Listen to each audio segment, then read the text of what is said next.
Hi, this is the video for Daf Mem Gimmel of Masechet Ketubot, page 43 of Masechet Ketubot. The Gemara mentions very briefly or alludes to a rule, on Mem Gimmel Amud Bet, on the second half of the page, right after the Mishnah, concerning a woman who had been widowed twice, saying that she is no longer fit to be married. And then the Gemara doesn't discuss this really at all, so I thought I would discuss a little bit of this halacha and its interesting history in this video. In Hebrew, a woman who's had two husbands die is called an isha katlanit, which may be translated into a murderous wife.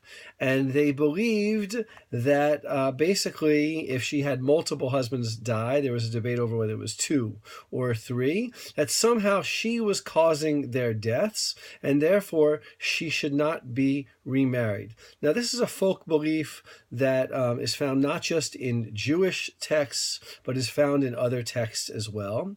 On Yevamot 64, the rabbis debate what is it about this marriage that's causing the husband to die. One Amora says it's sexual relations, and that somehow by having relations with this woman, she is causing his death. And another one says it's just simply mazal, bad luck, and that somehow God or the heavens or the constellations don't want this marriage to occur, and therefore her husbands have died. Now, in the post-Talmudic period, this halacha became very problematic for various reasons, some of which were specific to the Jewish situation. Jews tended to be merchants, and men traveled a lot, which meant the rate of death of men was higher. For that reason, and also for the obvious reason that Jewish men were persecuted, and oftentimes a woman, especially a woman who was married early, would end up very easily widowed twice. It wasn't such an unusual situation. Plus, the Jewish emphasis on remarriage, on marriage in general, and on procreation in general, led to certain Rishonim, certain medieval authorities, actually opposing this law, which is interesting because it's quite explicit in the Talmud. The most notable example of this is the Rambam, living in Spain, who basically did away with the law, saying that it was superstitious and that it wasn't rational, etc., and that really opposing the Talmud, really in one of the most blatant ways that I know of, really saying the Talmudic beliefs were wrong. And he even went so far as to say that the court should make sure that it administers to the marriage of this woman who'd been widowed twice. Now, as you can imagine, there were other Jews who did not share Maimonides' rationalism, specifically the Zohar, the Kabbalistic work, the Zohar, which was written in the 13th century, took a disfavorable view of marriage with widows in general. They had the belief that somehow the first husband who had died was still there, and that marrying a widow could lead to a second husband's death.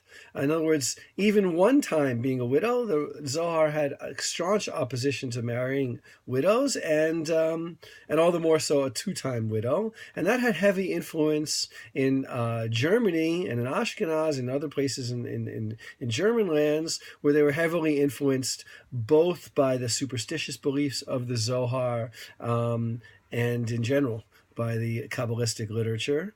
And many Ashkenazi Rishonim opposed the Rambam as well, and either just ignored the issue, which means we can assume for the most part they did not allow two-time widows to remarry, or explicitly said that for the most part there were no exceptions to this rule. Now, the debate raged in the 15th century because, again, it was a very practical issue. And skipping ahead a little bit to the modern period, the halacha is still there on the books. I'm not familiar at all that the conservative movement has ever sort of abided by this halacha. But even in the ultra-Orthodox world, where these types of halachot are still taken quite seriously, the courts make many exceptions to, basically, my impression is to try to get around this law, because it is a problematic law, and rationally, to a certain extent, we know that this woman didn't kill her first two husbands. So they put various limitations on it. First of all, for instance, if the husband dies after 70, then it wasn't the marriage that caused him to die.